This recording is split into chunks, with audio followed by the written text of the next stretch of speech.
മോണരോഗം വരുന്നതിന് പ്രത്യേകിച്ച് എന്തെങ്കിലും കാരണങ്ങളുണ്ടോ? നമ്മുടെ ലൈഫ് സ്റ്റൈലോ അങ്ങനെ എന്തെങ്കിലും കൊണ്ടാണോ? ഏറ്റവും പ്രധാനപ്പെട്ടത് നമ്മുടെ ദന്തശുചിത്വത്തിന്റെ കുറവ് തന്നെയാണ്.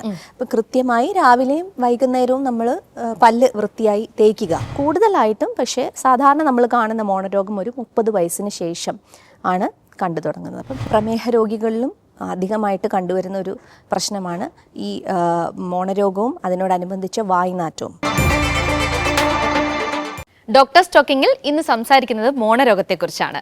നമ്മളോടൊപ്പം ഉള്ളത് government dental college assistant professor doctor Mridula Parameswaran. Doctor, welcome to the show. Thank you. Doctor, നമ്മൾ ഇന്ന് സംസാരിക്കുന്നത് മോണരോഗത്തെക്കുറിച്ചാണെന്ന് ഞാൻ ഓൾറെഡി പറഞ്ഞു. അപ്പോൾ ഈ മോണരോഗം ഒരുപാട് പേർക്ക് വരാറുണ്ട് എന്ന് കേൾക്കുന്നുണ്ട്. അപ്പോൾ എന്താണ് ഈ മോണരോഗം?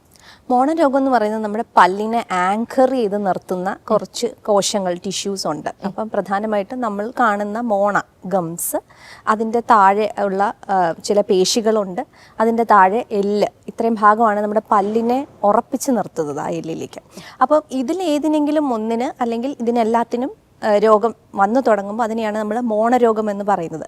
ഇപ്പം സർവ്വസാധാരണ ഒത്തിരി പേർക്ക് മോണരോഗം കാണാറുണ്ട്.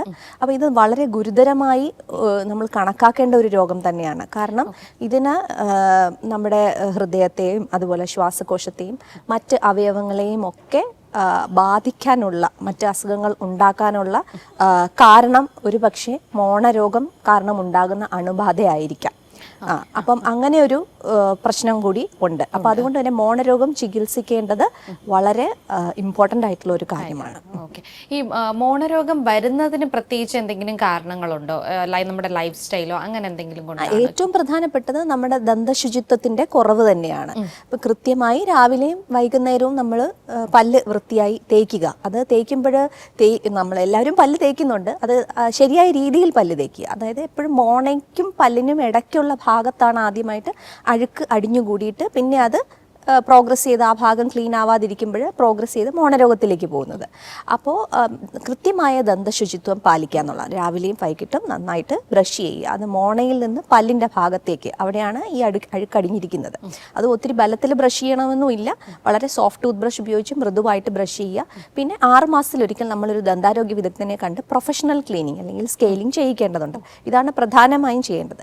നമ്മൾ പറയും രാവിലെ പല്ല് തേക്കുക. രാവിലെ പല്ല് തേക്കുക നമ്മുടെ ഒരു സോഷ്യൽ ടാബു, അതിൻ്റെ ഭാഗമായിട്ടാണ്, അല്ലെങ്കിൽ നമ്മുടെ സൗന്ദര്യ സംരക്ഷണത്തിൻ്റെ ഭാഗമായിട്ടെന്ന് പറയാം. പക്ഷെ നമ്മൾ രാത്രി കിടക്കുന്നതിന് മുമ്പേ പല്ല് തേക്കുന്നത് നമ്മുടെ ആരോഗ്യത്തിന് വേണ്ടിയിട്ടാണ്. അപ്പോൾ രാത്രിയിൽ ഉള്ള ആ ഒരു പ്രൊസീജിയർ, നമ്മുടെ രാത്രിയിലുള്ള ബ്രഷിങ് നമ്മൾ ഒരിക്കലും സ്കിപ്പ് ചെയ്യാനായിട്ട് പാടില്ല. പിന്നെ അതുപോലെ നമ്മുടെ പല്ലിൻ്റെ ഇടയ്ക്കുള്ള അഴുക്കുകൾ, നമുക്ക് ഡെൻ്റൽ ഫ്ലോസ് എന്ന് പറഞ്ഞ നൂല് കിട്ടും. നൂല് പോലെയുള്ള പല്ലിൻ്റെ ഇടഭാഗം വൃത്തിയാക്കാനുള്ള നൂലാണ് ഡെൻ്റൽ ഫ്ലോസ്. അപ്പോൾ അത് ഉപയോഗിച്ച് നമുക്ക് പല്ലിൻ്റെ ഇടഭാഗം വൃത്തിയാക്കാം. രാത്രി കിടക്കുന്നതിന് മുന്നേ ബ്രഷിങ്ങും ഒരു തവണ ഡെയിലി ഫ്ലോസിങ്ങും നമുക്ക് ചെയ്യാവുന്നതാണ്. അപ്പോൾ ഇതാണ് പ്രധാനമായിട്ടുള്ള കാരണങ്ങൾ. പിന്നെയുള്ള പ്രധാനപ്പെട്ട കാരണം പുകവലിയാണ്. പുകവലി ഒരു മോണരോഗത്തിന് വളരെ ഇമ്പോർട്ടൻ്റ് ആയിട്ടുള്ള ഒരു റീസണാണ്. മോണരോഗം ആവാനായിട്ടുള്ള വലിയൊരു റീസണാണ്. പിന്നെ ചിലർക്ക് പ്രഗ്നൻസിയുടെ സമയത്ത് അതുമായിട്ട് അനുബന്ധിച്ച് മോണരോഗം ഉണ്ടാവാറുണ്ട്. പിന്നെ അഡോളസൻ സ്റ്റേജിൽ അതായത് ആ ഒരു ടീനേജ്, ആ സമയത്ത് ചിലർക്ക് മോണയ്ക്ക് വീക്കവും മോണരോഗവും ഉണ്ടാവും കൂടുതലായിട്ടും. പക്ഷേ സാധാരണ നമ്മൾ കാണുന്ന മോണരോഗം ഒരു 30 വയസ്സിന് ശേഷം ആണ് കണ്ടു തുടങ്ങുന്നത്. അപ്പം മെയിനായിട്ടും ഈ അണുബാധ ഉണ്ടാവാനുള്ള പ്രധാനപ്പെട്ട കാര്യം ദന്തശുചിത്വം ഇല്ലായ്മ തന്നെയാണ്, അല്ലെങ്കിൽ അതിൻ്റെ കുറവ് തന്നെയാണ്. ഓക്കെ ഡോക്ടർ, ഈ മോണരോഗം വരുമ്പോഴത്തേക്കും ആദ്യം വേദനയാണോ? എങ്ങനെയാണ് തുടക്കം ഇതിൻ്റെ? മോണരോഗത്തിന് പല ലക്ഷണങ്ങളുണ്ട്. അതിൽ പ്രധാനപ്പെട്ട ആദ്യ ലക്ഷണങ്ങളിലൊന്നെന്ന് പറയുന്നത് മോണയിൽ നിന്നുണ്ടാകുന്ന രക്തസ്രാവമാണ്. അതായത് നമ്മൾ ബ്രഷ് ചെയ്യുന്ന സമയത്ത് വായിൽ ബ്ലഡിൻ്റെ ചുവ തോന്നുക, അല്ലെന്നുണ്ടെങ്കിൽ ബ്ലീഡിങ് കാണുക. എന്തെങ്കിലും കഴിക്കുന്ന സമയത്തോ ചവയ്ക്കുന്ന സമയത്തോ ചിലർക്ക് മോണയിൽ തൊടുമ്പോൾ തന്നെ ബ്ലീഡ് ചെയ്യാനായിട്ട് തുടങ്ങും. അപ്പം അതാണ് ഇതിൻ്റെ ആദ്യ ലക്ഷണം, മോണയിൽ നിന്നുണ്ടാവുന്ന രക്തസ്രാവം. പിന്നെ അത് കഴിഞ്ഞ് മോണ വീക്കം, മോണ വീങ്ങിയിരിക്കുന്നത് പോലെ ഫീൽ ചെയ്യുക. ലേറ്റർ സ്റ്റേജിലേക്ക് വരുമ്പം മോണയിൽ നിന്ന് പഴുപ്പ് വരാൻ തുടങ്ങും.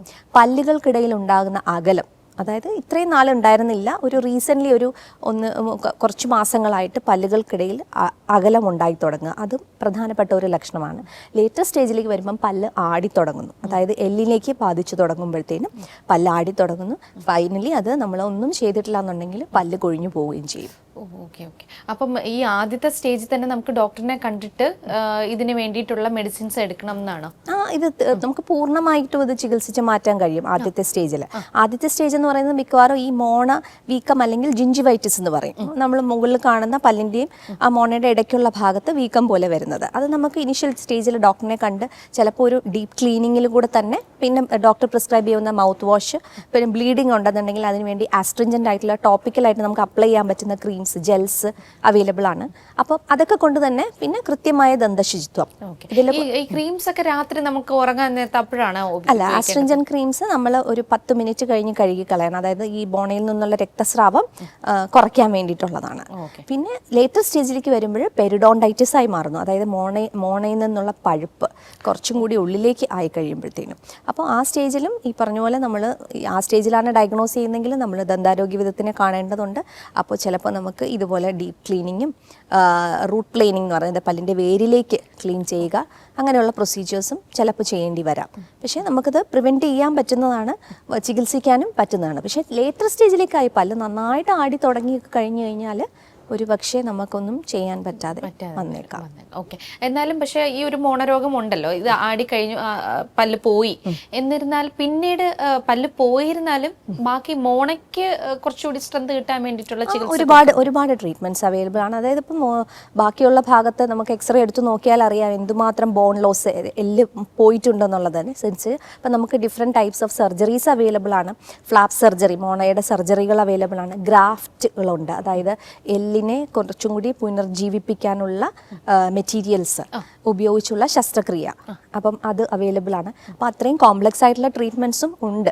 പക്ഷേ ഇതിൽ നമ്മൾ ആദ്യം തന്നെ കണ്ടെത്തുകയാണെങ്കിൽ ഇതിലേക്കൊന്നും എത്താതെ തന്നെ ഇത് പൂർണ്ണമായിട്ട് നമുക്ക് മാറ്റാൻ പറ്റുന്ന ഒരു രോഗമാണ്. ഡോക്ടർ, ഈ കുഞ്ഞുങ്ങൾക്ക് മോണരോഗം വരാനുള്ള ചാൻസ് ഉണ്ട്? കുഞ്ഞുങ്ങൾക്ക് വരാം. കുഞ്ഞുങ്ങൾക്ക് മിക്കവാറും പല്ല് മുളയ്ക്കുന്ന സമയത്ത് ഇറപ്ഷൻ ജിഞ്ചിവൈറ്റിസ് എന്ന് പറയും. അത് പല്ല് മുളയ്ക്കുന്ന സമയത്ത് ആ ഭാഗത്തുള്ള മോണ വീങ്ങുകയും വായ്നാറ്റം അനുഭവപ്പെടുകയും ഒക്കെ ചെയ്യാറുണ്ട്. മോണരോഗത്തിൻ്റെ ഒരു പ്രധാന ലക്ഷണമാണ് വായ്നാറ്റം. പിന്നെ പ്രമേഹ രോഗികളിലും അധികമായിട്ട് കണ്ടുവരുന്ന ഒരു പ്രശ്നമാണ് ഈ മോണരോഗവും അതിനോടനുബന്ധിച്ച് വായ്നാറ്റവും.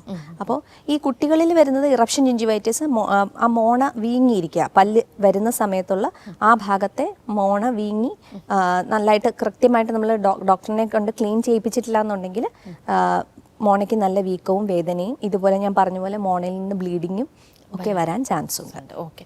അപ്പോൾ ഈ ഡയബറ്റീസ് വന്ന ആൾക്കാർക്ക് മോണരോഗം വരുമെന്ന് ഡോക്ടർ പറഞ്ഞല്ലോ.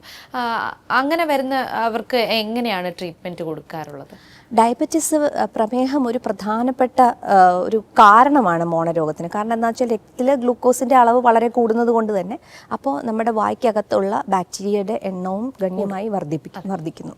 അതിൻ്റെ കാരണമായിട്ടാണ് മോണരോഗം വരുന്നത്. അപ്പോൾ അവർക്ക് ഈ പറഞ്ഞ പോലെ കൃത്യമായിട്ട് ചികിത്സ നമുക്ക് കൊടുക്കാൻ കഴിഞ്ഞിട്ടില്ല എന്നുണ്ടെങ്കിൽ പെട്ടെന്ന് തന്നെ ഇത് പ്രോഗ്രസ് ചെയ്ത് ഞാൻ നേരത്തെ പറഞ്ഞ മോണ വീക്കത്തിൽ നിന്ന് മോണ പഴുപ്പിലേക്ക് എത്താൻ ചാൻസ് ഉണ്ട്.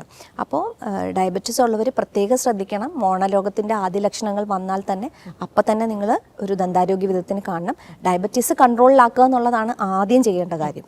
പിന്നെ ദന്തശുചിത്വം പാലിക്കുക. പിന്നെ ഡിഫറെൻറ്റ് ട്രീറ്റ്മെൻറ്റ്സ് അവൈലബിൾ ആണ്. പിന്നെ ഡയബറ്റീസ് അൺകൺട്രോൾഡ് ആണെന്നുണ്ടെങ്കിൽ ഇവർക്കും നമുക്ക് മറ്റുള്ള ട്രീറ്റ്മെൻറ്റ്സ് തന്നെ കൊടുക്കാൻ പറ്റും. പക്ഷേ അൺകൺട്രോൾഡ് ആയിട്ടാണ് ഡയബറ്റീസ് ഇരിക്കുന്നതെങ്കിൽ ചിലപ്പോൾ നമുക്ക് അത് ഒരു ഡോക്ടറിൻ്റെ കൺസെൻറ്റ്, അവരേത് ഡോക്ടറിനെയാണോ കാണുന്നത് അവരുടെ ഫിസിഷ്യൻ കൺസെൻറ്റ്, സമ്മതം എടുത്തതിന് ശേഷമായി, കാരണം ബ്ലീഡിംഗ് ഉള്ള പ്രൊസീജിയർ ആണല്ലോ. പിന്നെ ചിലപ്പം പ്രമേഹത്തിൻ്റെ ഡോസ്, പ്രമേഹ രോഗത്തിനുള്ള ഡോസ്, മരുന്നിൻ്റെ ഡോസ് നമുക്ക് അഡ്ജസ്റ്റ് ചെയ്യേണ്ടി വരാം. അങ്ങനെ നമുക്ക് ഈ നേരത്തെ പറഞ്ഞ പോലെയുള്ള ട്രീറ്റ്മെൻറ്റ്സ് തന്നെ ഇവർക്കും കൊടുക്കാൻ കഴിയും. ഓക്കെ. ഡോക്ടർ, ഈ ലൈഫ് സ്റ്റൈൽ ഡിസീസ് ആണല്ലോ ഡയബറ്റീസ് എന്നൊക്കെ പറയുന്നത്. അപ്പോൾ ഈ ലൈഫ് സ്റ്റൈൽ ഡിസീസസ് പോലെ തന്നെ വേറെ ഏതെങ്കിലും ഡിസീസസ് വന്നു കഴിഞ്ഞാൽ മോണരോഗം വരുമോ? തീർച്ചയായിട്ടും. അതായത് നമ്മുടെ രോഗപ്രതിരോധ ശേഷി കുറയ്ക്കുന്ന തരത്തിലുള്ള രോഗങ്ങൾ, എയ്ഡ്സ് പോലെയുള്ള രോഗങ്ങൾ, അല്ലെങ്കിൽ ക്യാൻസർ, ലുക്കീമിയ പോലെയുള്ള രോഗങ്ങളിൽ മോണരോഗം അതിൻ്റെ ഒരു ലക്ഷണം കൂടിയാണ് മോണരോഗം. ഇതിൽ കണ്ടുവരാറുണ്ട്. ഒരു പരിധി വരെ നമുക്ക് ഇതൊക്കെ നേരത്തെ കണ്ടെത്തി ചികിത്സിക്കാൻ പറ്റും എന്ന് തന്നെയാണ്. നമ്മളൊരു സ്വയം പരിശോധന നടത്തുക എന്നുള്ളത് വളരെ ഇമ്പോർട്ടൻ്റ് ആണ്. അപ്പോൾ നമ്മൾ എല്ലാ ദിവസവും പല്ല് തേച്ച് പോകുന്നതിന് വരെ നമ്മൾ ഇടയ്ക്ക് ഒരു 3 മാസത്തിൽ ഒരിക്കലെങ്കിലും നമ്മൾ നമ്മുടെ സ്വന്തം വായും നാക്കിൻ്റെ അടിഭാഗവും സൈഡും മോണയും ഒക്കെ ഒന്ന് പരിശോധിക്കുന്നത് നല്ലതായിരിക്കും. ഓക്കെ, നമ്മൾ തന്നെ സ്വയം നമ്മളെ ഒന്ന് ബൂസ്റ്റ് ചെയ്ത് ക്ലീൻ അതായത് നമ്മുടെ വായെല്ലാം ക്ലീൻ ചെയ്ത് നന്നായിട്ട് കൊണ്ടുപോവുകയാണെന്നുണ്ടെങ്കിൽ ഒരു പരിധി വരെ എല്ലാ അസുഖങ്ങളും നമുക്ക് മാറ്റിയെടുക്കാൻ സാധിക്കും. ഓക്കെ ഡോക്ടർ, നമുക്ക് മറ്റൊരു എപ്പിസോഡിൽ മറ്റൊരു ടോപ്പിക്കുമായിട്ട് എത്താം. Thank you.